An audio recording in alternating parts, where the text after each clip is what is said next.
Trigonometry.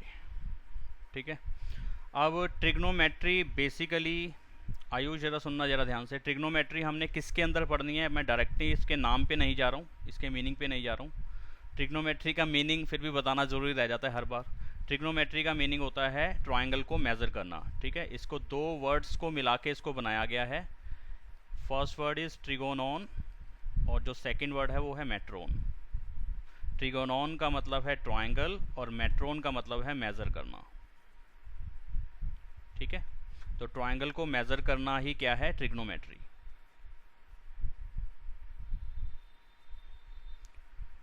अब triangle किस type का ट्रायंगल, ट्रायंगल राइट ट्रायंगल। ठीक है, राइट ट्रायंगल पे काम करना सबसे आसान रहेगा इसलिए, और बेसिकली हम ट्रिग्नोमेट्री किस पे यूज़ करते हैं, राइट ट्रायंगल पे। ठीक है, जो स्टार्टिंग है इसकी वो यहीं से ही है। राइट ट्रायंगल का मतलब जिसके अंदर एक एंगल 90 डिग्री का होता है। ठीक है आयुष, एक ट्रायंगल जिसके अंदर एक एंगल 90 डिग्री का होगा वो होता है राइट ट्रायंगल। और 90 डिग्री के ठीक सामने वाली साइड को हम क्या बोलते हैं, हाइपोटेन्यूज। ठीक है, और इस साइड को हम परपेंडिकुलर बोल देते हैं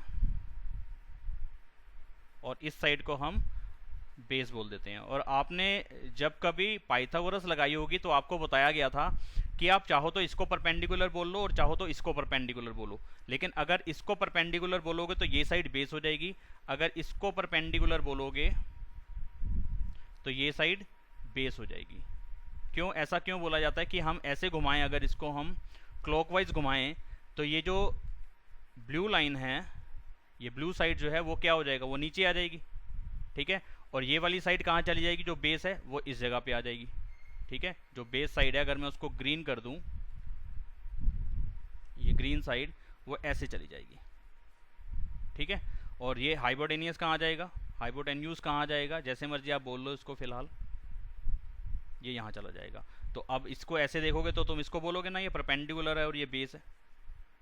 तो परपेंडिकुलर के लिए कोई फिक्स नहीं है कि परपेंडिकुलर किसको बोलना होता है, ये ऐसे जो लाइन है वर्टिकल लाइन है उसको परपेंडिकुलर बोलूं या हॉरिजॉन्टल लाइन को परपेंडिकुलर बोलूं, क्योंकि जैसे ही मैं ट्रायंगल को रोटेट करूंगा, घुमाऊंगा, तो परपेंडिकुलर, हम अगर कहेंगे जी हमेशा वर्टिकल लाइन को ही परपेंडिकुलर बोलना है तो वर्टिकल लाइन, जो बेस वाली लाइन थी वो वर्टिकल बन जाएगी और जो वर्टिकल लाइन थी वो हॉरिजॉन्टल बन जाएगी।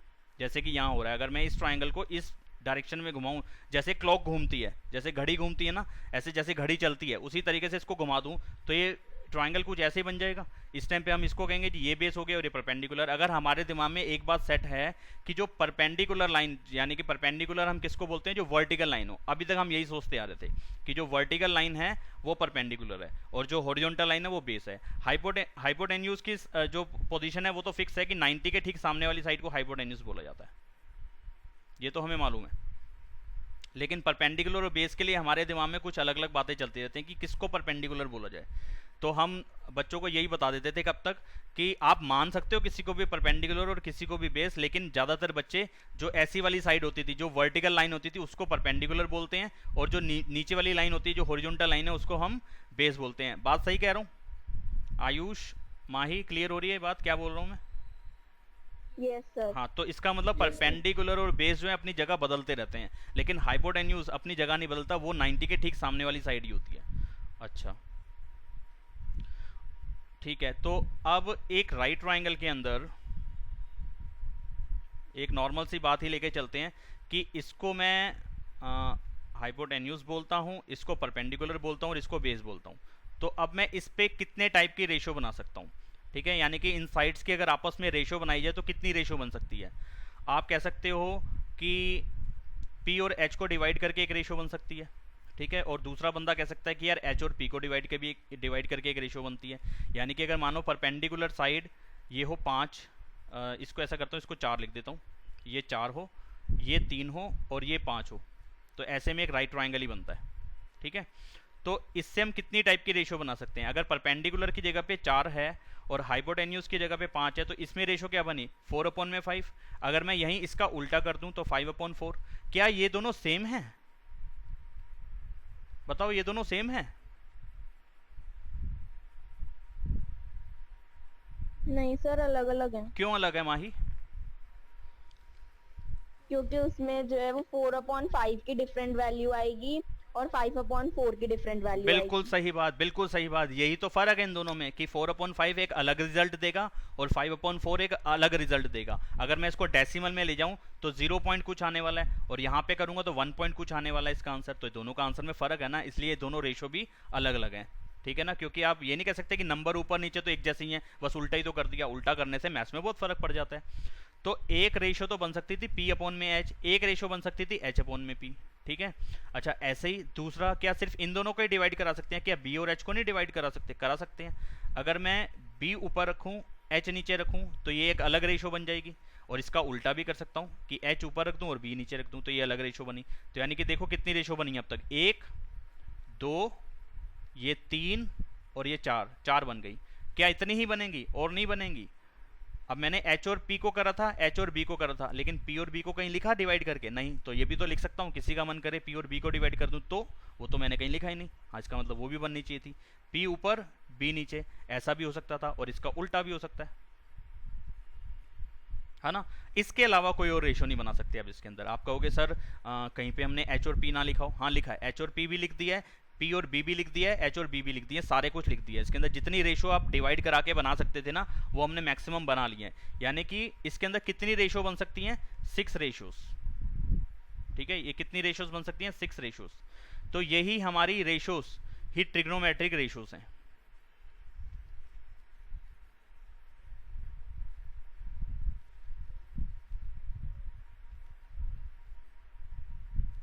ट्रिग्नोमेट्रिक रेशोस, ठीक है। वो कौन कौन सी हैं, उनके नाम क्या हैं? पहली रेशो है साइन, यहीं से ट्रिग्नोमेट्री की शुरुआत है। ठीक है, पहला नाम क्या है? साइन। ठीक है, अब ये अलग अलग नाम पढ़ रहे हैं। आज से पहले हमने ये नाम ही कभी नहीं पढ़े थे मैथ्स के अंदर।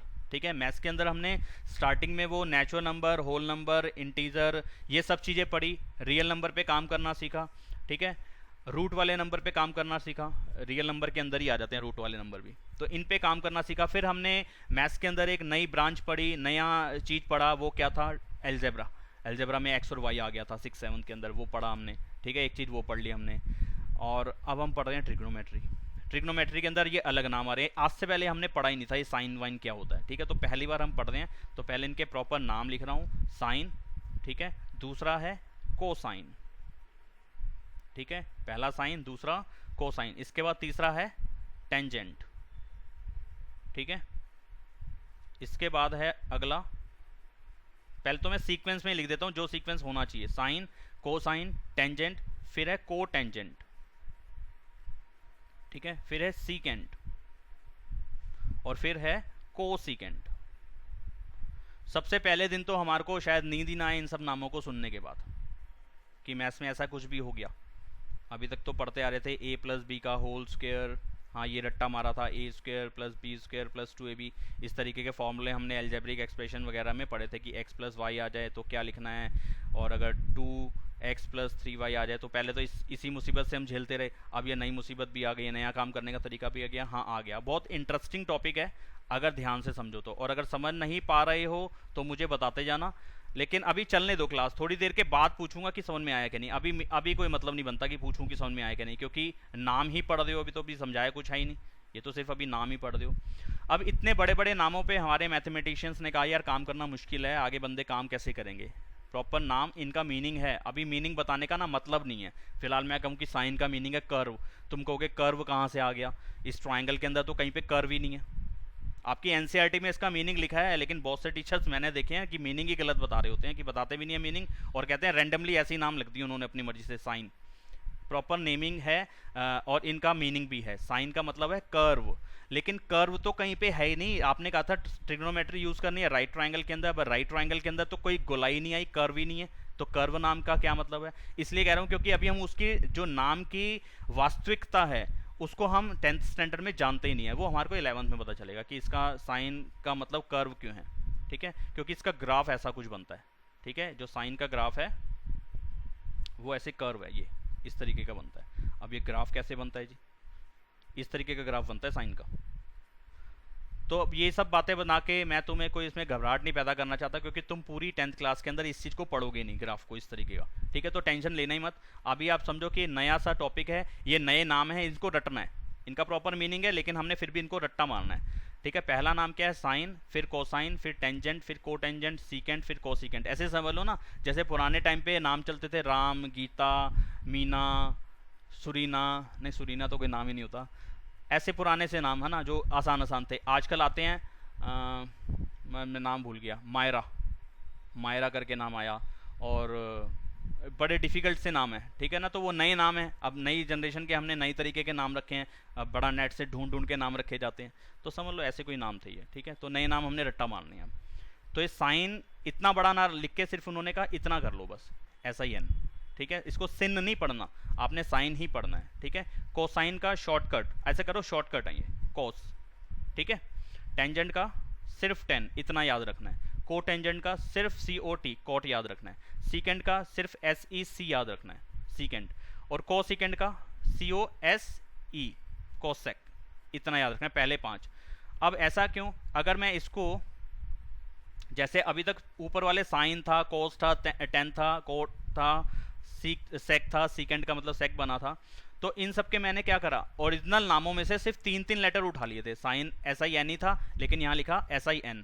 कोसाइन में COSIN ही था, लेकिन सिर्फ क्या लिखा, कोस। तो पहले 3-3 लेटर लिए, आप देखो जरा ध्यान से, पहले 3 लेटर लिए तो इसका शॉर्टकट, पहले 3 लेटर लिए इसका शॉर्टकट, पहले 3 लेटर लिए इसका शॉर्टकट, पहले 3 लेटर लिए इसका शॉर्टकट, पहले 3 लेटर लिए इसका शॉर्टकट। तो फिर इसमें क्या मुसीबत हो गई, इसके भी पहले 3 ले लेते। अगर इसके भी पहले 3 ले लेता तो ये भी क्या बन जाता, कोस, और ये भी क्या बन जाता, कोस। तो फिर फर्क कैसे रहता, सही कह रहा हूं माही, सर है ना। तो अगर इसका भी पहले 3 लेटर लिए और इसके भी पहले 3 लेटर लिखते और मैं कहीं पे लिखता COS, अब ये कोस के लिए आपने लिखा है कि कोसिकेंट के लिए लिखा है, तो इसलिए पहले 5 लिख दिए, ठीक है। ये पुराने टाइम के मैथ्स में हमने ऐसे करा था चेंजेस, मैंने नहीं करा था, पुराने मैथमेटिशियंस ने करा था, और हम तो सिर्फ पढ़ा रहे हैं उनकी पढ़ाई हुई बातों को, हम कोई मैथमेटिशियंस थोड़ी ना हो गए, हमने कोई मैथ्स बनाया थोड़ी ना है, हम तो बना बनाया जो हमने सीखा वो सिखा रहे हैं आपको।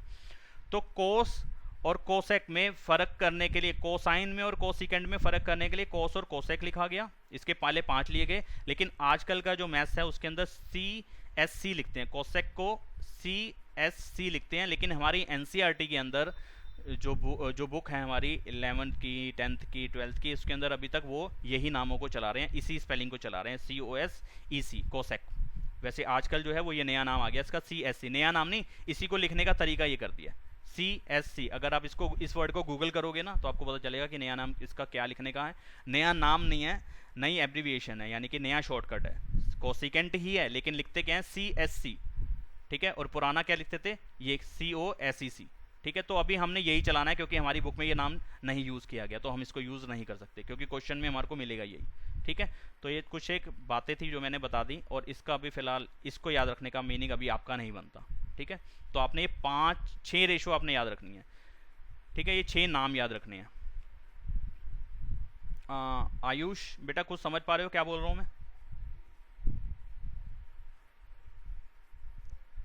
आयुष?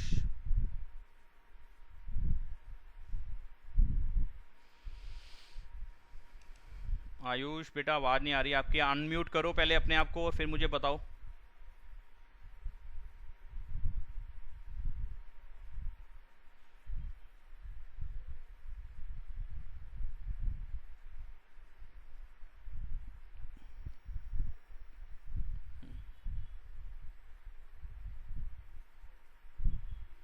आयुष बेटा सुन रहे हो आप, मेरी आवाज़ को सुन रहे हो आयुष? Yes sir. आ रहा है बेटा समझ में कुछ? यस सर आ रहा है। हाँ,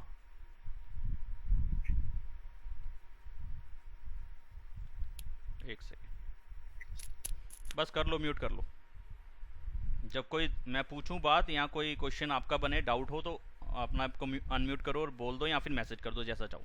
अब कर लो, म्यूट कर लो अपने आप को, मैं कर देता हूँ यहाँ से म्यूट।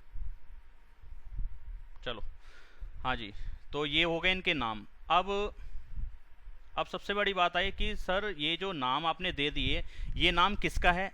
ये इन्हीं में से किसी एक रेशो का, P/H का, या B/H का, या P/B का, या H/P का, या H/B का, या P/P का, इनमें से कोई एक नाम इसके ऊपर जाएगा, ठीक है। यानी कि ये 6 नाम हैं और ये 6 ही रेशो है, देख रहे हो आप, 6 रेशो है और ये 6 ही नाम है। किसी नाम का कोई ना कोई रेशो बनेगा, ठीक है, वो फिक्स है, उसको आप चेंज नहीं कर सकते। अब वो कौन सी हैं, अब पहले मैं यहाँ लिख रहा हूँ, फिर उसको लिखने का तरीका समझा रहा हूँ, ठीक है। और इन सब के सामना, इन सब के साथ सुनो मेरे बेटे, इन सब के साथ ना एक एंगल भी जुड़ता है। वो एंगल जुड़ता है, उसका क्या मतलब होता है ये थोड़ा सा आगे चल के बताएंगे। अभी आप समझो कि ये नाम, ये उसका शॉर्टकट, और इसके साथ एक एंगल लिखा हुआ है थीटा। ये क्या लिख रहा हूँ मैं साथ में, सर्कल के अंदर एक लाइन डाल रहा हूँ ऐसे, इसके बीच में एक लाइन डाल रहा हूँ, इसका मतलब है थीटा। ठीक है, थीटा नाम है इसका। इसको मतलब पढ़ना क्या है, थीटा। ठीक है, जैसे अल्फा पढ़ा था हमने, बीटा पढ़ा था, इसी तरह से ये थीटा है। ठीक है, तो ये थीटा यहाँ पे शो कर रहा है एंगल को। यहाँ पे फिलहाल ये साइन थीटा, जो साइन है वो उसका रेशो का नाम हो गया, और थीटा किस चीज को शो कर रहा है, एंगल को। बस अभी नई चीजें हैं, तुम सुनते जाओ अभी क्या क्या है। अभी ज्यादा क्वेश्चंस मत बनाना अपने, और दिमाग में प्रेशर भी मत डालना कि हो क्या रहा है, ये कैसी सी चीज है, ये क्या हो रहा है इसके अंदर। कुछ भी दिक्कत नहीं है, स्टार्टिंग है, पहली क्लास है, तो इसमें ऐसा परेशानी तो होती होती है, और इस परेशानी को हल करने का तरीका भी यही है जो मैं बता रहा हूँ, कि ज़्यादा अभी क्वेश्चन नहीं बनाने अपने दिमाग में, अभी समझते जाओ। तो अरे ये क्यों हटा दिया, तो नाम तो उसका लिखा रहने देता हूँ। ये थीटा है। ठीक है, अब साइन क्या होता है, पी और एच की रेशो को साइन बोलते हैं। ये बी और एच को डिवाइड करोगे तो कोस बनता है। टेन, पी और बी को डिवाइड करोगे तो टेन होगा। अगर कहीं पे पी और बी को डिवाइड करना पड़ गया आपको, वो पूछे क्या नाम है, तो टेन ही बोलना पड़ेगा। यहाँ कहूँ कि मेरे को टेन निकालना है, तो आपको परपेंडिकुलर और बेस को ही डिवाइड करना पड़ेगा। ठीक है, तो यानी कि फिक्स है नाम, टेन को आप बी अपॉन एच या एच अपॉन बी को डिवाइड करके नहीं लिख सकते। बी अपॉन एच जब भी डिवाइड करोगे वो कोस ही बनेगा, पी और एच को जब भी डिवाइड करोगे वो साइन ही बनेगा। ठीक है, ऐसे ही कोट क्या होगा, कोट क्या होगा, बी अपॉन पी, यानी कि बेस को और परपेंडिकुलर को डिवाइड करोगे। सीकेंट एच अपॉन में बी, और कोसिकेंट एच अपॉन में पी, यही बनेगा।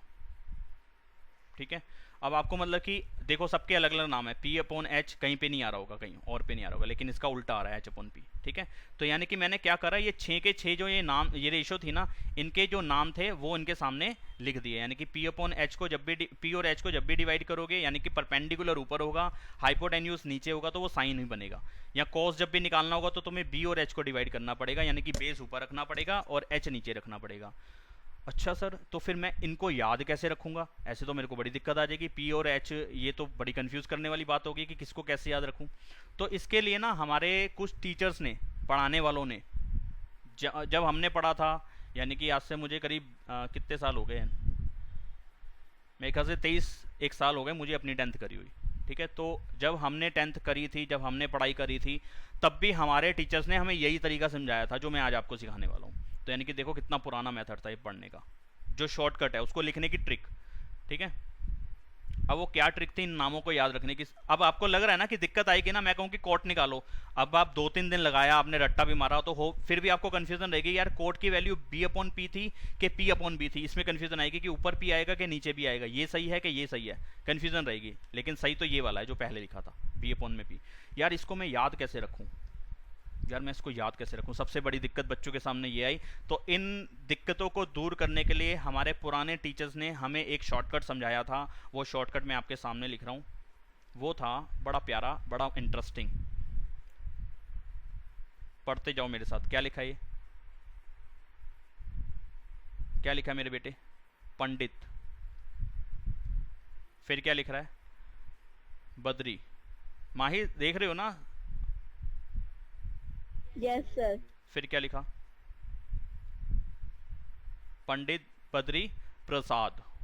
ठीक है, पंडित बद्री प्रसाद, हर, हर या हरी, हरी जैसे मर्जी आप बोल लो, और बोलो का मतलब बोले।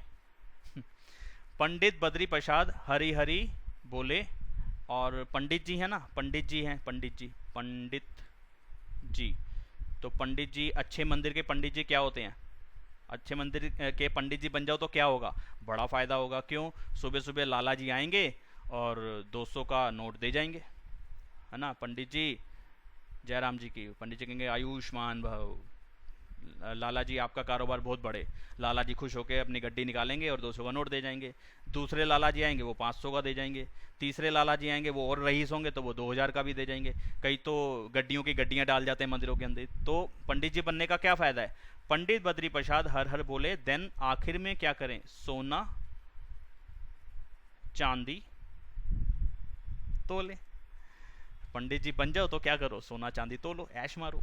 ठीक है, तो ये बना इसका शॉर्टकट लिखने का। अब इससे सर फ़ायदा क्या हुआ, ये याद रखना आसान है कि नहीं, पहले तो ये बताओ। सिर्फ एक बार ही तुमने सुना और तुम्हें याद हो गया। वो जो मैंने ऊपर साइन कोस 10 समझाया था ना, वो तुम्हें याद नहीं हुआ था। ये चीज़ तुम्हें याद नहीं हुई अभी तक। ये क्या है, ये सब कुछ तुम्हें याद नहीं हुआ, लेकिन तुम्हें ये याद हो गया जो मैंने बोला। बोलो हाँ के ना। हाँ। ये तो याद हो गया सर, एक बार ही बताया आपने, एक बारी में याद हो गया। पंडित बद्री प्रसाद हरि हरि बोले, सोना चांदी तोले। बस यही शॉर्टकट है, यही शुरुआत है ट्रिग्नोमेट्री की। और ये तुम्हारे सारे फॉर्मूले तुम्हारे जो ऊपर लिखे थे तुम्हारे सारे हो चुके हैं। अब सबका पहला लेटर उठा लो। पंडित का पी उठा लो, बद्री का बी उठा लो, प्रसाद का पी उठा लो, पी बी पी। ठीक है, नीचे क्या था, हरि का एच उठा लो, पहला फर्स्ट लेटर हरि का, फिर एच उठा लो और बोले का बी उठा लो। ठीक है, और इस पर थोड़ा सा स्पेस बनाता हूँ ताकि मैं सोना चांदी तोले को भी तो लगा सकूँ ना। पंडित जी बिना सोना चांदी के क्या करेंगे। तो सोने का एस उठा लिया, चांदी का सी उठा लिया और तोले का टी उठा लिया। बोलो ये सबका ये शॉर्टकट आपको याद रहेगा। पंडित का पी, बद्री का बी, प्रसाद का पी, हरि का एच, दूसरे हरि का एच, तीसरे सॉरी लास्ट में बोले का बी, देन सोना का एस, चांदी का सी, तोले का टी। ये याद रहेगा? हाँ जी रहेगा। बस ये शॉर्टकट बन गया। इन सब के नीचे एक लाइन डाल दो, यानी कि फ्रैक्शन बना दो। बस तुम्हारा देखो क्या बन गया। एस से क्या बनता है, एस से बनता है साइन, सी से क्या बनता है कोस, टी से क्या बनता है टेन। बस साइन की वैल्यू क्या है पी अपॉन में एच, कॉस की वैल्यू क्या है बी अपॉन में एच, टेन की वैल्यू क्या है पी अपॉन में बी। चेक कर लो ऊपर से। साइन की वैल्यू क्या है P upon H. Pandit Badri, देखो पंडित बद्री प्रसाद हरि हरि बोले, बन गया ना फॉर्मूला सामने वाला। बोलो हाँ के ना, बन गया। Yes sir. ठीक है, तो ये एस से साइन, सी से कॉस, टी से टेन। ठीक है, सोना चांदी तोले। क्लियर हो गया।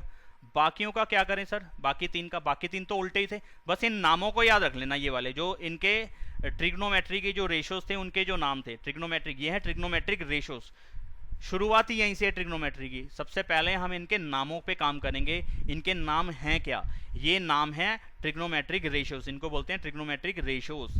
पहला क्या था साइन, दूसरा क्या था कोस, तीसरा क्या था टेन। उसके बाद अगला याद रखना है तुमने ये वाला, देखो यहां पे लिख रहा हूं कोसेक, फिर सेक और फिर कोट।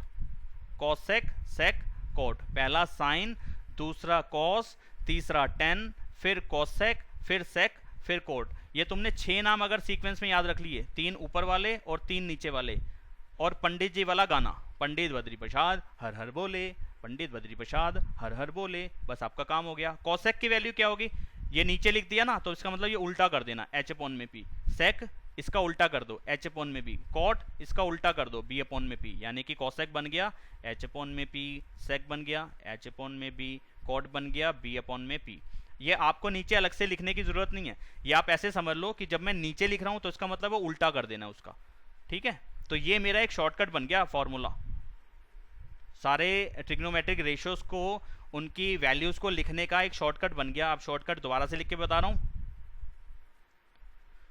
पंडित बद्री प्रसाद हर हर बोले, डिवाइड डिवाइड डिवाइड, पहला साइन, फिर कॉस, फिर टेन, फिर कॉसेक, फिर सेक और फिर कॉट। कितनी देर लगी, 4 या 5 सेकंड मैक्सिमम लगे। मेरा पूरा का पूरा फॉर्मूला तैयार हो गया, जो मेरे को समझा था अब तक मैंने, जो कि मुझे बहुत दिक्कत देने वाला था, जो लग रहा था मैं रटूंगा कैसे। वो सिर्फ पंडित जी वाला एक आपको स्लोगन सा याद रखना है, स्लोगन याद रखना है। आप जैसे मर्जी आप इसको पढ़ लो, जैसे मर्जी आप इसको समझ लो। ठीक है बेटा, ठीक है, सही कह रहा हूँ आयुष, समझ में आ रहा है?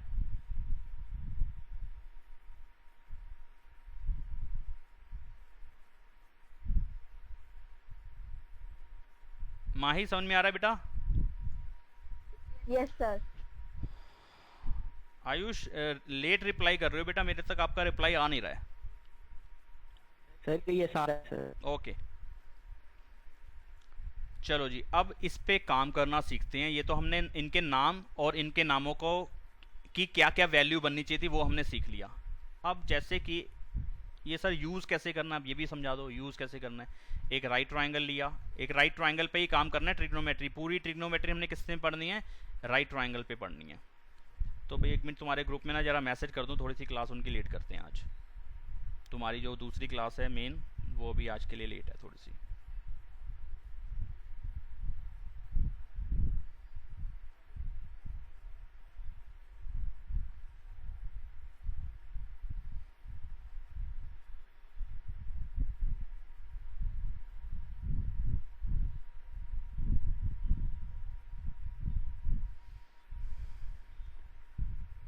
हाँ जी,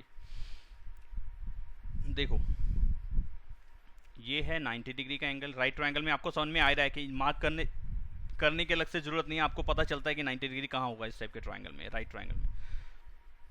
ये वाली साइड तो हो गई हाइपोटेन्यूस। इन शॉर्ट सिर्फ एच लिखेंगे इसको, ठीक है। अब परपेंडिकुलर और बेस पहले ही मैंने डायग्राम में या फिगर में आपको क्लियर कर दिया था कि यार ये जो हाइपोटेन्यूज है ना वो तो फिक्स है, लेकिन परपेंडिकुलर और बेस अपनी जगह बदल सकते हैं। जैसे मैं ट्रायंगल को रोटेट करना शुरू कर दूंगा तो मुझे बेस और परपेंडिकुलर में थोड़ी सी कन्फ्यूजन बनती जाती है। तो वो कन्फ्यूजन वो नॉर्मल एक राइट ट्रायंगल में होती है, लेकिन ट्रिग्नोमेट्री के अंदर हमें कन्फ्यूजन नहीं होती। वो क्यों? क्योंकि जब मैंने आपको भी नाम सिखाए तो मैंने कहा था ना कि साइन के साथ एक एंगल भी है जिसको हम थीटा बोलते हैं, कॉस के साथ एक एंगल भी है जिसको हम थीटा बोलते हैं, तीसरा टेन के साथ एक एंगल भी है जिसको हम थीटा बोलते हैं। विदाउट एंगल इन वर्ड्स का कोई मीनिंग नहीं है। साइन कॉस और टेन कुछ भी नहीं करेगा विदाउट एंगल, ठीक है। अगर मैं खाली टेन लिख दूं तो मैं इसका रिजल्ट नहीं लिख सकता कि क्या बनने वाला है, ठीक है। टेन किस एंगल पे काम करेगा ये पता होना मेरे को जरूरी है। फिलहाल वो एंगल कहाँ पे होगा? या तो देखो आपके इस जगह पे होगा जो मैं कर रहा हूँ, ऑरेंज या ब्लू एंगल मार्क कर रहा हूँ और उसको शेड कर रहा हूँ। या तो एंगल यहाँ होगा, अभी फिलहाल ऐसे स्टार्टिंग है ना तो अभी सिर्फ यही मान के चलो, या तो यहाँ पे होगा एंगल, या फिर कहाँ होगा जी, यहाँ पे होगा। अभी आप इतना ही मान के चलो कि यहाँ पे होगा या यहाँ पे होगा। वैसे इस जगह पे भी थीटा आता है, लेकिन इस जगह पे थीटा आने से क्या चेंजेस होते हैं वो थोड़ा आगे बढ़ के बताएंगे, अभी नहीं, ठीक है। फिलहाल थीटा या तो इस ब्लू जगह पे होगा या फिर इस ग्रीन वाली जगह पे होगा, ठीक है। अगर थीटा इस ऑरेंज बोल रहा हूँ, ये ब्लू वाली जगह पे है तो परपेंडिकुलर कौन सा होगा? सुनो जरा मेरे बेटे, अब समझने वाली बात है। अगर एंगल यहाँ पे है ब्लू वाली जगह पे तो परपेंडिकुलर ठीक इसके सामने चला जाएगा। इस चीज को ध्यान रखना है बस, अगर चाहते हो ट्रिग्नोमेट्री में गलती ना हो, पहली एक्सरसाइज में कोई गलती ना हो, तो पहला आपको ये बात याद रखनी है कि अगर थीटा इस जगह पे है ब्लू वाली जगह पे तो परपेंडिकुलर ठीक इसके सामने आ जाएगा, और बेस तीसरी साइड पे बेस ही बनने वाला है अपने आप से, क्योंकि हाइपोटेन्यूज तो फिक्स है, वो अपनी जगह नहीं बदलेगा। परपेंडिकुलर और बेस अपनी जगह बदलेंगे। परपेंडिकुलर कहाँ होगा? सिर्फ हमने इस बात को ध्यान रखना है, जैसे 90 के सामने हाइपोटेन्यूज होता है ऐसे ही थीटा के सामने परपेंडिकुलर होता है। आगे बात समझ में? थीटा के सामने क्या होगा? परपेंडिकुलर। जो परपेंडिकुलर साइड है वो थीटा के सामने होगी। अगर थीटा इस जगह पे है, इस ब्लू वाली जगह पे है, तो परपेंडिकुलर इस जगह पे होना जरूरी है। आप बेस वाली जगह पे परपेंडिकुलर मत लिख देना, गलत हो जाएगा, ठीक है। अगर थीटा सर इस जगह पे होगा ग्रीन वाली जगह पे तो थीटा इसके सामने, अगर थीटा ये है तो परपेंडिकुलर इसके सामने होगा। यानी कि जब ग्रीन वाली जगह पे थीटा आ जाएगा तो परपेंडिकुलर ये बन जाएगा और बेस ये बन जाएगा। हाइपोटेन्यूज चेंज नहीं होगा, वो अपनी जगह पे ही है, सिर्फ परपेंडिकुलर और बेस चेंज होंगे। तो परपेंडिकुलर और बेस चेंज कैसे होंगे? जहां पे थीटा होगा, जहां पे एंगल होगा, ठीक उसके सामने वाली साइड परपेंडिकुलर बन जाएगी और बेस तीसरी साइड बन जाएगी। जैसे कि थीटा अगर इस ग्रीन वाली जगह पे आया था तो परपेंडिकुलर ठीक इसके सामने वाली साइड होनी चाहिए थी। यानी कि ग्रीन वाले एंगल के लिए थीटा है एंगल है परपेंडिकुलर है ये वाली साइड, जिसको मैं नॉर्मली बेस पढ़ता हूँ, ये परपेंडिकुलर की जगह लिखा जाएगा। और बेस कौन सा बन जाएगा? जो परपेंडिकुलर नॉर्मली पढ़ते थे हम। माही समझ में आई ये बात? Yes sir. ठीक है, Yes, sir. हाँ ठीक है। तो ये ही सबसे भारी पॉइंट है इसका, चैप्टर की जान, चैप्टर की नहीं, इस स्टार्टिंग की जो एक्सरसाइज है, पहली एक्सरसाइज की जो जान है वो यही है। अगर आप चाहते हो कि उसमें कोई मिस्टेक ना हो तो आपको ये पढ़ना पड़ेगा, समझना पड़ेगा कि थीटा से परपेंडिकुलर में चेंज होगा। अच्छा, जैसे कि मैं एक एग्जांपल लूँ अपनी तरफ से, एक राइट ट्रायंगल बनाया, मैंने कहा थीटा यहाँ पे है, ठीक है। थीटा मैं अगर यहाँ पे दे रहा हूँ तो आप कहेंगे सर परपेंडिकुलर इसके सामने होगा, ये परपेंडिकुलर होगा, हाइपोटेन्यूज 90 के सामने होता है, तो दो चीज़ें तो फिक्स हो गई। अब बचा बेस, तो बेस यहाँ पे आना चाहिए, आपने कहा ये होगा, ठीक है। अगर यही आपने ट्रायंगल दोबारा बनाया, राइट ट्रायंगल थोड़ा सा टेढ़ा बना है, फिलहाल इग्नोर करो इस बात को। अगर मैंने कहा जी थीटा तो यहाँ आ गया, अगर थीटा यहाँ है तो आप कहेंगे सर थीटा यहाँ है ना, तो परपेंडिकुलर ये वाली साइड होगी, हाइपोटेन्यूज 90 के सामने वाली ही होती है, तो बची तीसरी साइड वो हो जाएगी बेस की। बस ये फर्क है, बोलो समझ में आया कि नहीं आया? Yes, sir. आगे बढ़ते हैं। सर, आ आ गया, बहुत बढ़िया। अच्छा, अब जरा मैं इस पे वैल्यूज भी डाल देता हूँ।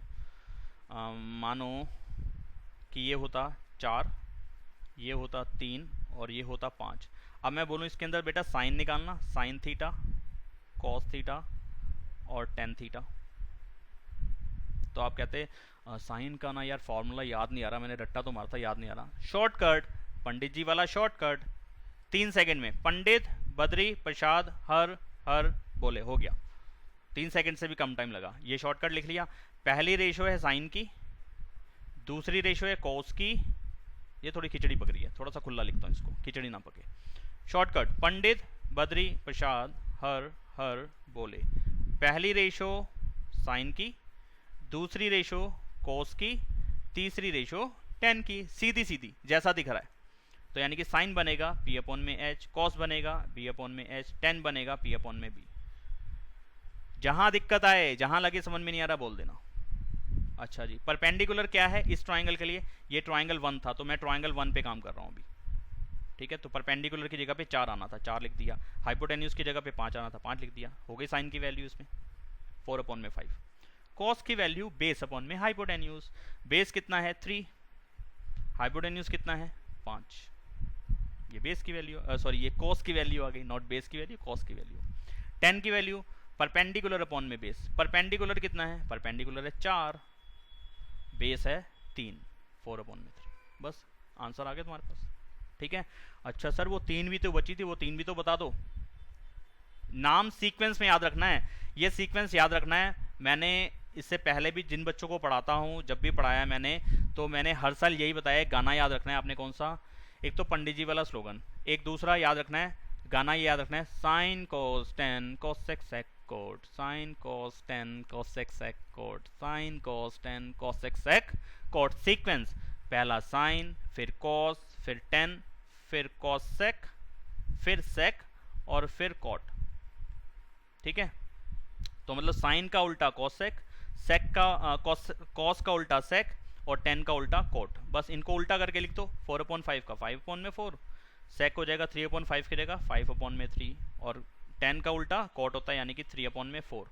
चाहो तो तुम इसके हिसाब से भी कर सकते हो, यानी कि इन तीनों के तीनों शॉर्टकट को उल्टा करके लिख दो।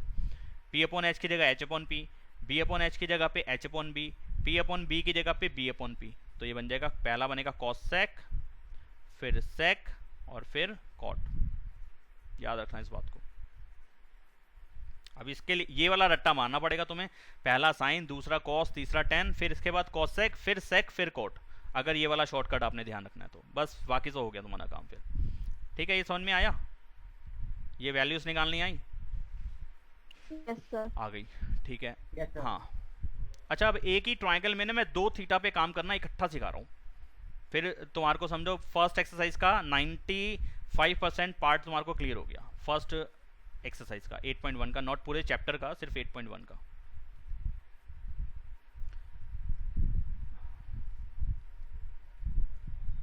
इसको लिखा मैंने थीटा और इस एंगल को नाम दिया अल्फा। क्या नाम दिया? अल्फा। जरूरी नहीं है कि हर जगह वो थीटा ही देगा, अल्फा भी दे सकता है, बीटा भी दे सकता है, गामा भी दे सकता है, और किसी का मामा भी दे सकता है। नाम ही तो देना है इस एंगल का। मामा तो खैर नहीं देगा, लेकिन ऐसे ही बता रहा था मैं। तो मैंने कहा इस ट्राइंगल के अंदर ना ये वाली वैल्यू है तुम्हारे पास 8, ये 6 और ये 10।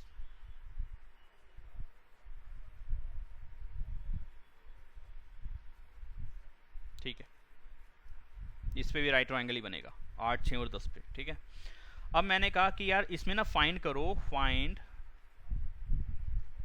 Sign theta and sine alpha. Oh my god, cos theta cos alpha, oh तेरे की, टेन थीटा टेन अल्फा। बस ये 3 निकाल लोगे तो बाकी तो अपने आप बन जाएंगे, उल्टे हो जाएंगे।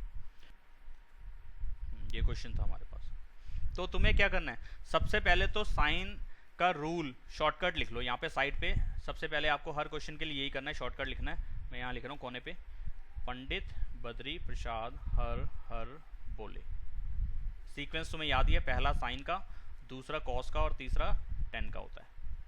ठीक है, और थीटा हमेशा एंगल को शो कर रहा है, इस थीटा को शो नहीं कर रहा। वो अपनी तरफ से जो फॉर्मूले में थीटा मैं मान के चल रहा हूँ कि अगर यहाँ पे है तो थीटा के सामने वाला परपेंडिकुलर, कुछ ऐसे ही। ठीक है ना, बस ये आपको ध्यान रखना है। अच्छा यार, जब मैंने साइन थीटा लिया तो साइन थीटा रूल तो कहता है पी अपॉन में एच, तो यहाँ पे भी पी अपॉन में एच ही होना चाहिए। तो फिर इसके आंसर में फ़र्क क्यों आएगा? फ़र्क आएगा ना, क्योंकि थीटा की वजह से परपेंडिकुलर अपनी जगह चेंज कर लेता है।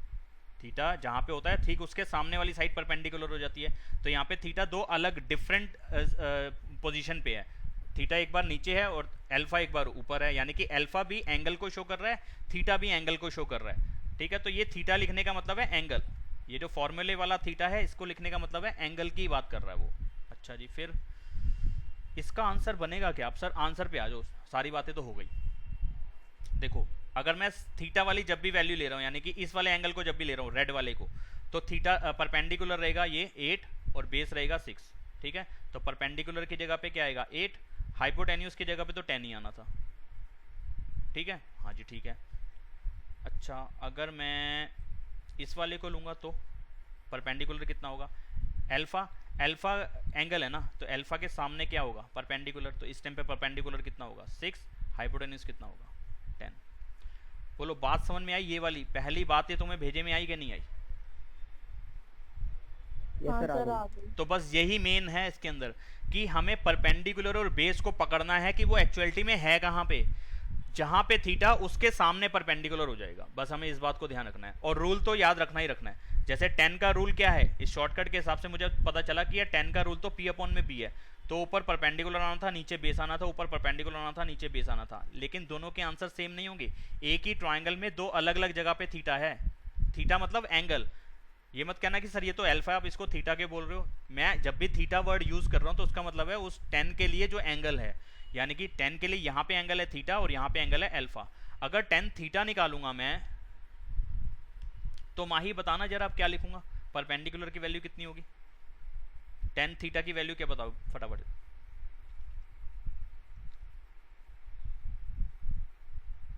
सर 8, और बेस 6। 6। ठीक है, अगर 10 अल्फा लूंगा तो आयुष क्या लिखूंगा?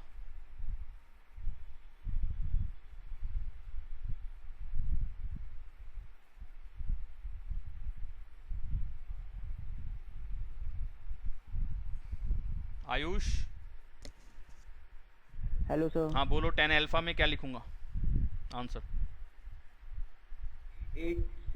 8 6 नहीं आएगा, 6 8 हो जाएगा। क्यों भाई? आपने इस वाले अल्फा को एंगल लिया, जब इस वाले एंगल को लिया तो तुम्हारा रूल तो यही कहता है कि ऊपर परपेंडिकुलर आएगा, नीचे बेस आएगा। लेकिन परपेंडिकुलर साइड कौन सी हो जाएगी अल्फा के लिए? अल्फा के लिए परपेंडिकुलर है 6 और बेस है 8।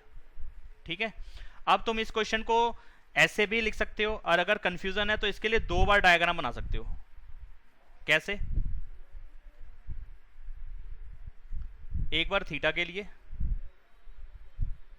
और एक बार अल्फा के लिए। जहां पे थीटा था वहीं पे थीटा लिख दिया मैंने, जहां पे अल्फा था वहीं पे अल्फा डाला। यहां पे थीटा था और यहां पे अल्फा था। ठीक है, जो जो वैल्यूज थी जहां पे डाल दी। 8 6 और 10, 8 6 10, 8 6 10। ठीक है, बस अब तुम इतना लिख लेना कि यार जब थीटा है तो थीटा के लिए ये परपेंडिकुलर है, ये बेस हो जाएगा और ये हाइपोटेन्यूज रहेगा। अच्छा, अगर अल्फा यहाँ पे है तो अल्फा के लिए परपेंडिकुलर कितना हो जाएगा? 6, ये परपेंडिकुलर, ये बेस और हाइपोटेन्यूज ये वाला। बोलो ये चीज बनानी आएगी कि नहीं आएगी तुम लोग को बनानी? हेलो। हाँ सर आ जाएगी। आ जाएगी। ठीक है, बस अब तुम यहाँ लिख लो sine theta cos theta tan theta. यहाँ पे लिखा sine alpha cos alpha tan alpha.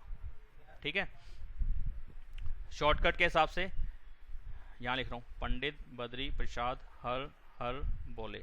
आपको करण अभी थोड़ी देर में आना है। करण अभी थोड़ी देर में आना है बेटा। Okay sir. हाँ, अभी किसी की एक्स्ट्रा ले रहा हूँ क्लास, अभी थोड़ी देर में आओ। 4 बजे का टाइम है आज का। ठीक है। ओके, मीटिंग लॉक कर दिया मैंने, कोई एंट्री नहीं मार पाएगा। तो अबे हट जा भाई।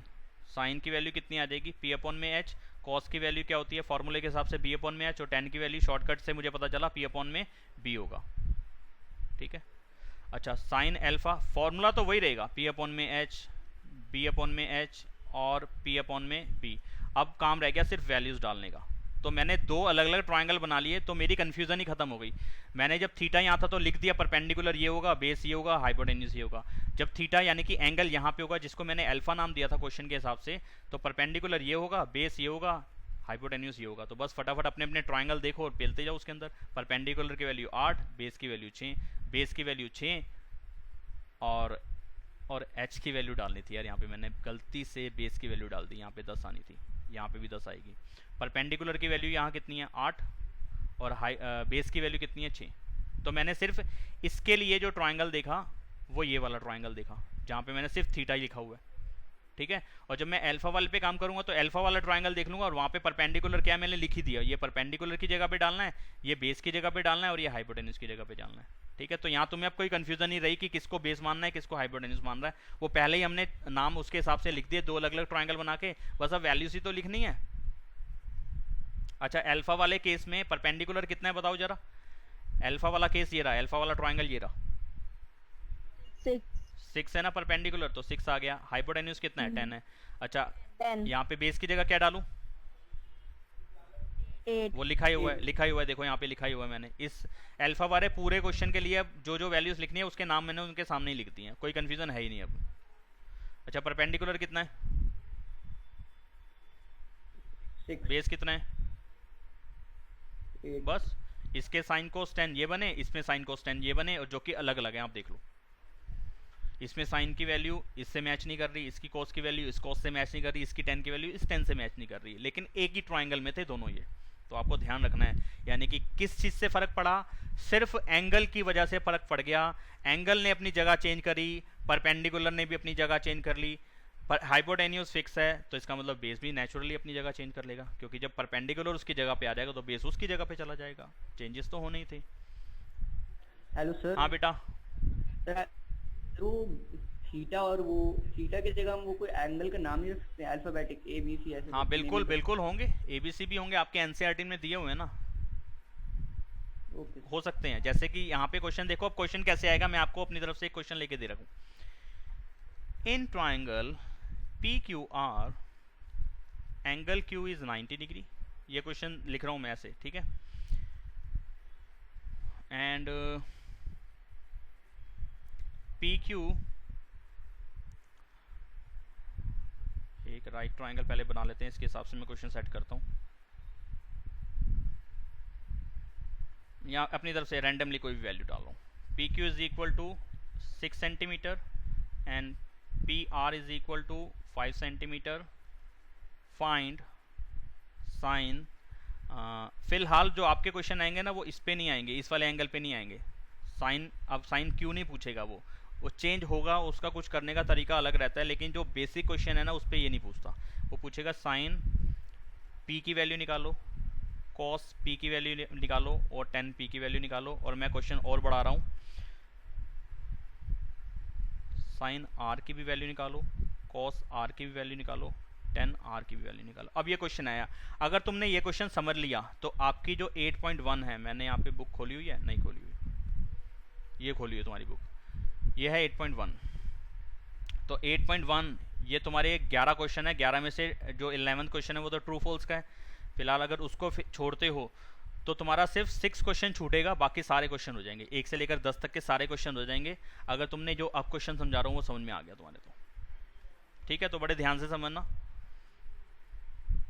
तो सबसे पहले मेरे बेटे काम क्या करना है, आपने एक रफ डायग्राम बनाना है, यानी कि एक ट्रायंगल बनाना है। इसमें पी क्यू आर कहाँ लिखना चाहिए, क्यू की जगह तो आपने फिक्स कर ली 90 वाली जगह पे, यहाँ पे क्यू आ गया, तो यहाँ पे पी और यहाँ पे आर मैं अपनी तरफ से डाल रहा हूँ, ठीक है। ठीक है, अब इसकी वैल्यूज डाल दो। पी क्यू कितना है 6, यहाँ पे 6 आना चाहिए, यहाँ पे 6 डाल दिया। पी आर कितना आना चाहिए 5, ये 5 ले लिया, ठीक है। अब जब तक ये क्यू आर नहीं निकलेगा तब तक मैं आगे बढ़ नहीं सकता, क्योंकि ये परपेंडिकुलर है या बेस है, कुछ ना कुछ तो बनने वाला है ना ये किसी ना किसी एंगल के लिए, तो फिर मैं इसको निकालूंगा। तो इसके लिए क्या यूज़ करना पड़ेगा मुझे, पाइथागोरस थ्योरम। तो बाय पाइथागोरस थ्योरम हम लिख सकते हैं, भाई पाइथागोरस थ्योरम होती क्या है वैसे तुम्हारी, हमने ऐसे पढ़ी हुई है, ठीक है ना माही, यही पढ़ा हुआ ना हमने, H square is equal to P square plus B square. Yes sir. तो हाइपोटेन्यूज की पोजीशन तो हमेशा फिक्स होती है 90 के सामने। तो चलो मैंने कहा कि हाइपोटेन्यूज तो 5 है, चलो 5 लिख दिया। परपेंडिकुलर और बेस, अभी मुझे कन्फ्यूजन रहती है ना कि ये परपेंडिकुलर है कि ये परपेंडिकुलर है, तो मैंने अपनी तरफ से ये मान लिया कि ये वाली साइड अभी फिलहाल के लिए परपेंडिकुलर है। तो जहाँ पे क्यू आर होगा वहाँ पे मैं पी डाल रहा हूँ अभी। तो यानी कि परपेंडिकुलर की जगह मेरे को मालूम ही नहीं कि क्या वैल्यू है, बेस की जगह पे तो 6 है ना, 6 डाल दिया अभी। ठीक है, ये लिखा, इसको सॉल्व कर लेते हैं। अरे एक मिनट रुको बेटा, गलत दिख गया मैं। क्यों गलती लिख गया आप समझ पा रहे हो? एक राइट ट्रायंगल के अंदर जो हाइपोटेन्यूज होता है वो हमेशा बड़ा साइड होता है। तो मैंने रैंडमली नंबर तो डाल दिया, लेकिन थोड़ा सा ध्यान नहीं दिया कि मैं हाइपोटेन्यूज की जगह छोटा नंबर डाल रहा हूँ बेस के कंपैरेटिवली। तो इसकी जगह चेंज कर देता हूँ, ये 5 कर देता हूँ और ये 6 कर देता हूँ। आप समझ पा रहे हो कि क्यों कर रहा हूँ मैं ऐसा? क्योंकि हाइपोटेन्यूज सबसे लॉन्गेस्ट साइड होती है एक राइट ट्रायंगल के अंदर। तो ये मैं हाइपोटेन्यूज को छोटा तो नहीं दिखा सकता अभी फिलहाल के लिए,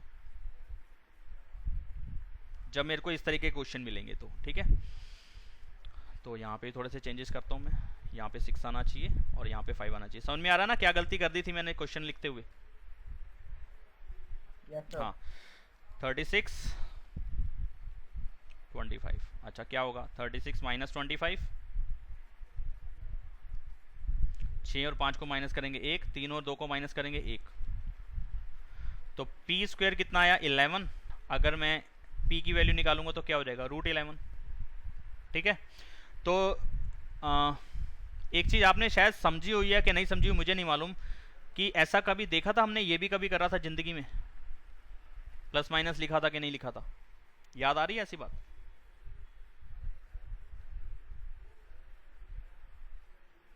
बताओ। हाँ आ रही है कि पॉजिटिव आंसर आता था, नेगेटिव आंसर आता था? हाँ पक्का? हाँ। क्यों होता था ऐसा मालूम है? जैसे इसमें हमने 36 माइनस 25 किया है, जो वैल्यू बड़ी है उसका साइन लगता था। वो तो लगा दिया ना, यहाँ पे 11 का तो प्लस का साइन लगा ही दिया। अब इसके बाद जब मैं सॉल्व कर रहा हूँ तो पी स्क्वायर अगर मेरे पास 11 था तो पी की वैल्यू √11 आएगी, लेकिन प्लस में भी आएगी और माइनस में भी आएगी। ये चीज पूछ रहा हूँ कि प्लस माइनस वाली बात याद आ रही है? कि ये 2 आंसर आते हैं इसमें पी के, प्लस का 11 भी रूट का 11 है और माइनस का भी √11 है। नो सर, नहीं होता ऐसा? होता है। इसका अभी ना फिलहाल यूज नहीं है प्लस माइनस का। क्यों? क्योंकि बहुत गहराई है इस टॉपिक को, अगर मैं बताने बैठ गया तो समझो मेरे को 11th का भी बताना पड़ जाएगा। क्योंकि ट्रिग्नोमेट्री में ये वैल्यू पॉजिटिव भी हो सकती है और नेगेटिव भी हो सकती है, लेकिन जितने हिस्से की ट्रिग्नोमेट्री हम 10th स्टैंडर्ड में पढ़ते हैं उसके अंदर सारी की सारी रेशियोज हमेशा पॉजिटिव आंसर देती हैं। ठीक है, 11th स्टैंडर्ड में आप सीखेंगे कि ये वैल्यूज नेगेटिव भी आती हैं। ठीक है, ये sine cos tan cosec sec ये सब नेगेटिव भी आते हैं, लेकिन कब आते हैं इनकी भी एक जगह फिक्स है कि इस जगह पे ये नेगेटिव आते हैं, इस जगह पे ही ये पॉजिटिव आते हैं। लेकिन जितने हिस्से की ट्रिग्नोमेट्री हम पढ़ रहे हैं उतने हमारे हिस्से में सिर्फ पॉजिटिव वैल्यूज ही आई हैं। यानी कि हम पढ़ रहे हैं 0 डिग्री से लेकर के 90 डिग्री तक का। हम ट्रिग्नोमेट्री सिर्फ इन एंगल्स पे पढ़ रहे हैं 0 से 90 डिग्री। पूरी बुक के अंदर आपकी 90 से बड़े नहीं होंगे एंगल। ठीक है, तो इन सारी वैल्यूज पे 0 से 90 डिग्री के बीच में सभी के सभी ट्रिग्नोमेट्रिक रेशियोज पॉजिटिव ही होती हैं। इसलिए ये जो प्लस माइनस का आंसर हम देते थे, ये इसमें से सिर्फ हमारे को नेगेटिव आंसर तो लेने ही नहीं है, सिर्फ पॉजिटिव आंसर लेने हैं। ठीक है, तो ये बात अभी मैंने आपको क्लियर कर दी। तो इसमें कंफ्यूज नहीं होना आपने। आपको ये समझना है कि जो 2 आंसर होते थे उसमें से नेगेटिव वाला हमने इग्नोर करना है, सिर्फ पॉजिटिव लेना है। क्योंकि हमारे हिस्से की जो ट्रिग्नोमेट्री है, जो 0 से 90 डिग्री में हम ट्रिग्नोमेट्री पढ़ रहे हैं, वो हमेशा पॉजिटिव आंसर ही देती है। ठीक है, तो इसलिए ये आंसर हमेशा पॉजिटिव ही माने जाएंगे। ठीक है, अब आप कहोगे सर नेगेटिव तो वैसे भी नहीं आ रहा था, तो तभी तो मैंने बोला ना कि पी स्क्वायर अगर 11 के इक्वल है तो पी की वैल्यू √11 होगी, लेकिन प्लस में भी होगी माइनस में भी होगी। इसका मतलब परपेंडिकुलर प्लस का √11 भी हो सकता था और माइनस का √11 भी हो सकता था। अगर यही क्वेश्चन तुम्हारा 11th क्लास का होता ना, तो इसमें मैं दोनों वैल्यूज पे काम करना सिखाता और वो थोड़ा बढ़ जाता। अभी फिलहाल इग्नोर करो इस बात को, मैंने क्लियर कर दिया। क्यों? क्योंकि हमारे हिस्से की जो ट्रिग्नोमेट्री है वो 0 डिग्री से लेकर के 90 डिग्री के बीच में है, 90 डिग्री के बीच में है, और इसमें कभी भी वैल्यू नेगेटिव नहीं आती। इसलिए यहाँ पे माइनस के आंसर को मैं काटा लगा दूंगा, क्योंकि मेरे को आपने 0 से 90 डिग्री से ऊपर ट्रिग्नोमेट्री पढ़ाई ही नहीं है, ना पढ़ानी है 10th स्टैंडर्ड में। तो इसको करो इग्नोर। क्लियर? मेरे बेटे क्लियर? Yes, sir. हाँ, तो परपेंडिकुलर की वैल्यू इस क्वेश्चन के लिए आ गई √11। ठीक है, तो डायग्राम फिर से बना लेते हैं। बस आप आज के लिए मैं यही क्वेश्चन करा पाऊंगा। अगर इतना समझ पाए तो बहुत होगा, नहीं समझ पाए तो फिर दिक्कत हो जाएगी मेरे लिए भी और तुम्हारे लिए भी। तो मैं ऐसे ही समझा रहा हूँ कि दिक्कत आए ना। 6 और 5, यहाँ पे था 6, यहाँ पे था 5, और ये वाली वैल्यू कैलकुलेट करके आई थी रूट में 11। ठीक है, 1 मिनट रुको, पानी पी लूँ।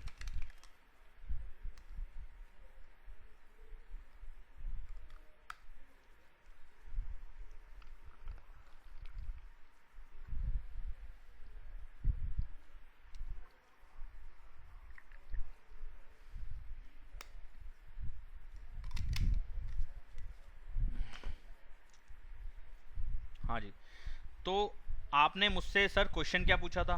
मैं यहाँ लिख देता हूँ, मुझे याद है। मैंने पूछा था साइन पी, इतनी दूर पी क्यों लिखा, पास में लिखना होता है।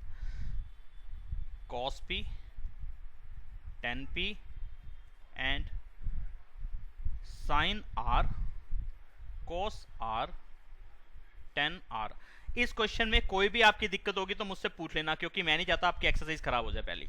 मैं आज ये उम्मीद करके चलूंगा कि आप पहली एक्सरसाइज कंप्लीट कर लोगे। आप नहीं होगा तो अगली क्लास में फिर बताऊंगा। अच्छा, अब सर साइन की वैल्यू, कॉस की वैल्यू याद रखने के लिए आपने एक तंत्र बताया था, एक मंत्र बताया था, वो यहाँ लिख लो साइड में। ये रहा मंत्र, पंडित बद्री प्रसाद हर हर बोले। बस लिख दो यहाँ पे PH BH PB, PH BH PB। हो गया, फॉर्मूले हो गए। बस अब वैल्यूज डालनी रह गई। आप ऐसा करो, दो छोटे छोटे ट्रायंगल बना लो। कंफ्यूजन है ना, दो छोटे छोटे ट्रायंगल बनाओ, यही वाले दोबारा दोबारा। यहाँ पे था P, यहाँ पे था R, यहाँ पे था Q, यहाँ पे था 5, यहाँ पे था √11, यहाँ पे था 6। यही वाला ट्रायंगल यहाँ बना लो। ये शॉर्टकट हटा देता हूँ। स्क्रीन पे विजिबल है आपकी? Yes, sir. ठीक है, ओके, ये लिख लिया। अब ये वाला जो पहले वाला ये केस है तुम्हारे पास, यानी कि लाइन डाल दी, लाइन के जो लेफ्ट साइड पे है, ठीक है, L वाला पार्ट जो है, L वाली साइड पे तुम्हारे सारे एंगल P वाले हैं, यानी कि सब पे P एंगल आ रहा है। तो जब P एंगल आएगा, ये वाला एंगल होगा, तो परपेंडिकुलर कौन सा बन जाएगा? बताना जरा, परपेंडिकुलर कौन सा होगा? √11 परपेंडिकुलर होगा। ये लिख दिया, परपेंडिकुलर है। हाइपोटेन्यूज तो यही होता है, और ये वाला क्या बन जाएगा? बेस। चलिए, तो इसमें सारी वैल्यूज पता चल गई, यानी कि जहाँ पे परपेंडिकुलर होगा वहाँ पे √11 डाल देना, यानी कि perpendicular √11, hypotenuse 6, base 5, hypotenuse 6, perpendicular √11 और बेस 6, सॉरी बेस था 5। ये आ गए पहले sine P, cos P, tan P। खत्म, ये वाला पार्ट खत्म, साइड करो इसको। अच्छा, दूसरे वाले पे आ जाओ। यहाँ पे PQR तो मैंने लिखा ही नहीं, ये रहा P, ये रहा Q और ये रहा R। ट्रायंगल वही वाला सेम जैसा था, जैसा क्वेश्चन में था, जैसा मैंने रफ फिगर स्टार्टिंग में बनाई थी, वही कॉपी कर रहा हूँ हर बार। लेकिन जब मैंने R को एंगल लिया, तो ये वाला एंगल लिया ना, जिसको मैं रेड शेड कर रहा हूँ। बताओ हाँ के ना? परपेंडिकुलर बताओ क्या हो जाएगा अब? आयुष आप बताओ, परपेंडिकुलर। 5 आयुष से पूछा था माही मैंने, ये परपेंडिकुलर हो जाएगा। हाइपोटेन्यूज कितना होगा? 6 ही होगा, वो चेंज नहीं होता कभी भी। 90 के सामने वाली साइड हमेशा हाइपोटेन्यूज होती है। तो बेस क्या हो जाएगा? √11।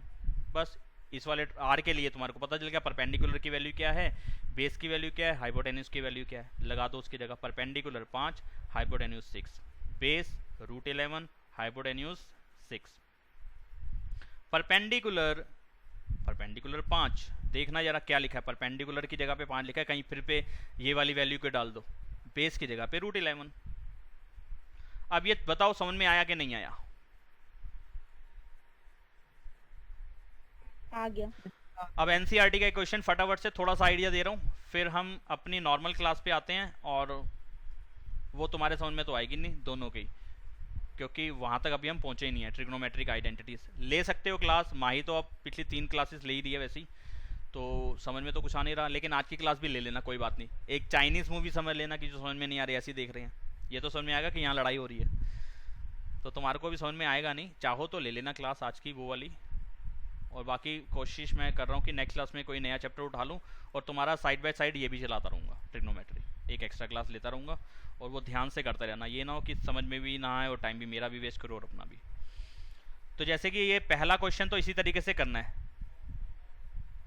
यहाँ पे ही मैं इसके अंदर स्टार्ट कर रहा हूँ एनोटेशन। ये जैसे फर्स्ट क्वेश्चन था, तो देख रहे हो यहाँ पे कि भाई स्क्रीन पे विजिबल है फर्स्ट क्वेश्चन। यस हाँ, तो देखो कह रहा है कि एक राइट ट्राइंगल है ABC, यहाँ पे बना रहा हूँ रफ फिगर। ओ ये एक राइट ट्राइंगल है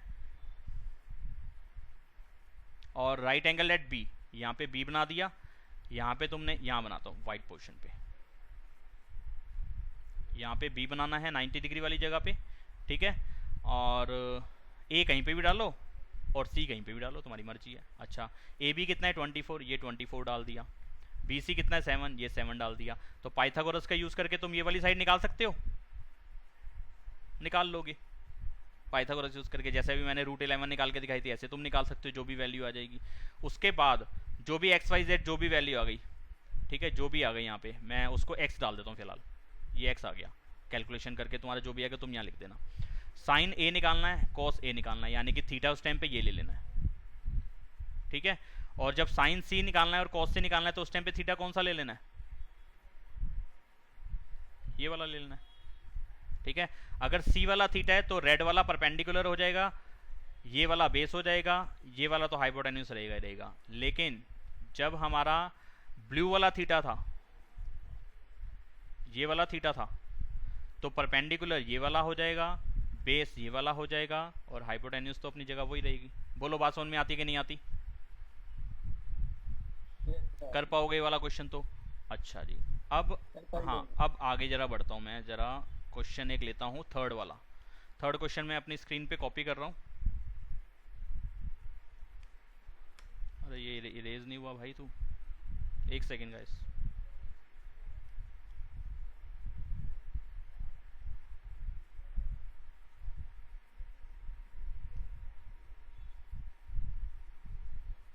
ये थर्ड क्वेश्चन मैंने कॉपी किया, ठीक है। अब इसको कैसे करेंगे सर? आपने दिया sine A is equal to 3/4। सबसे पहले फटाफट से शॉर्टकट, यानी कि फॉर्मूले वाला शॉर्टकट जो था वो लिखो। पंडित बद्री प्रसाद हर बोले P/H, P/H, यानी कि परपेंडिकुलर की वैल्यू 3 है और H की वैल्यू 4 है, ठीक है। तो किस चीज़ की वैल्यू नहीं मालूम? B की वैल्यू नहीं मालूम ना, बेस। तो बेस निकालते हैं, पाइथागोरस थ्योरम यूज़ करते हैं। यहाँ लिखूंगा मैं H² P² B², ये होता है पाइथागोरस थ्योरम। H की वैल्यू कितनी है 4 डाल दी, P की वैल्यू कितनी है 3 डाल दी, B की वैल्यू कितनी है तो निकालनी थी। 4 का स्क्वायर 16, 3 का स्क्वायर 9, 16 माइनस 9 B का स्क्वायर आ जाएगा, और 16 में से 9 जाएगा तो कितना आ जाएगा? 7 आएगा ना, सही कह रहा हूँ? कुछ गलती तो नहीं कर रहा मैं? नहीं कर रहा, ठीक है। तो बेस की वैल्यू कितनी आ जाएगी? √7, और प्लस माइनस में वैसे आंसर आते हैं, लेकिन ये इग्नोर करना है क्योंकि हम जिस हिस्से की, हमारे हिस्से की जो ट्रिग्नोमेट्री है उसमें सिर्फ सारे आंसर पॉजिटिव ही हो सकते हैं, ये ट्रिग्नोमेट्रिक रेशियोज में, तो बेस भी यहाँ पे पॉजिटिव ही होगा, ठीक है। अब वापस से ऐसा करो, अब इसके अंदर कोई डायग्राम की ज़रूरत तो है नहीं, क्योंकि आपने जो थीटा दिया था यहाँ पे A, वही थीटा पे आपने पूछा है सब कुछ, है ना। आप चाहो तो रफ डायग्राम बनाना है तो बना लो, कोई प्रॉब्लम नहीं है। यहाँ पे मैं रफ डायग्राम भी बना देता हूँ, ये लो।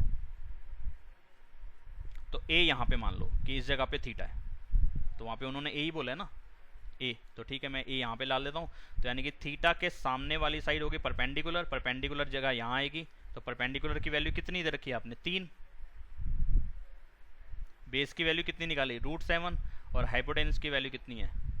4। बस अब क्या निकालना था? कॉस और टेन, कॉस A और ten A। Shortcut, Pandit Badri Prasad हर बोले। कॉस कौन सा होता है? दूसरे वाला, और टेन कौन सा होता है? तीसरे वाला, ठीक है। तो कॉस कितना आया? B/H, और टेन कितना आएगा? P/B, और डाल दो। बेस की वैल्यू √7, हाइपोटेन्यूज की वैल्यू 4, P की वैल्यू 3, बेस की वैल्यू √7। बस दोनों निकालने थे, निकाल दिए मैंने। बोलो कर पाओगे? Yes sir. Ayush? Yes sir. ठीक है, तो आप ऐसा करना, अब इससे मिलते जुलते क्वेश्चन है आपके क्वेश्चन नंबर 4। अब क्वेश्चन नंबर 4 में सर क्या करेंगे ये भी बता दो थोड़ा सा, ये लो ये भी बता देता हूँ। क्वेश्चन नंबर 4 में देखो कुछ इस तरीके से दे रखा है 15 cot A is equal to B, sorry 8 दे रखा है। अगर मैं cot A की वैल्यू निकालूंगा तो कितनी हो जाएगी? 8 अपॉन में 15 इसके साथ मल्टीप्लाई तो हो रहा है, तो इधर आएगा तो क्या हो जाएगा? डिवाइड में हो जाएगा, 8 अपॉन में 15 आ जाएगा, यानी कि कॉट की वैल्यू कितनी आ गई? 8 अपॉन में 15। यहाँ पे लिख रहा हूँ कॉट की वैल्यू आ गई 8 अपॉन में 15। शॉर्टकट पंडित बद्री प्रसाद हर हर बोले, पहला था साइन का, फिर था कॉस का, फिर था टेन का, फिर था कॉसेक, फिर था सेक और फिर था कॉट, यानी कि कॉट सबसे लास्ट वाला, यानी कि इसका उल्टा बी अपॉन पी। तो यानी कि बेस की वैल्यू और परपेंडिकुलर की वैल्यू आपको सामने सामने मिल गई। किसकी वैल्यू नहीं है? एच की वैल्यू नहीं है, पाइथागोरस लगा के सॉल्व कर लेना। बाकी आप जो काम पूछ रहे हैं वो निकाल लेना, जैसे कि यहाँ पे साइन पूछ रहा था और सेक पूछ रहा था, निकाल लोगे। फॉर्मूले आपको बता ही दिए। ऐसे इस क्वेश्चन में कर सकते हो। ये 6 वाला क्वेश्चन आपने नहीं करना। 7th क्वेश्चन में क्या करना है सुनो, 7th क्वेश्चन में भी इसी तरीके से काम कर लेना है जैसा अभी करना सीखा है हमने, ठीक है। उसके बाद साइन की वैल्यू निकालनी है, क्योंकि क्वेश्चन में कह रहा है साइन चाहिए, साइन चाहिए, कॉस चाहिए, कॉस चाहिए। तो इस क्वेश्चन में सिर्फ साइन की वैल्यू निकाल लो, कॉस की वैल्यू निकाल लो और अपनी अपनी जगह पे रख के प्लस माइनस करा देना। नहीं आएगा तो अगली क्लास में मैं बताऊंगा, लेकिन आप अपनी तरफ से प्रैक्टिस करके देखना कि सर मैंने प्रैक्टिस तो करा लेकिन मेरे को आया नहीं करना, तो फिर समझने में आएगा तुम्हारे को मज़ा। और प्रैक्टिस करे बिना पूछोगे तो तुम्हें मज़ा नहीं आएगा समझने में। जितना प्रैक्टिस करके जब कर नहीं पाते तब समझते हो ना, तब इंटरेस्ट आता है ज़्यादा करने में, ठीक है।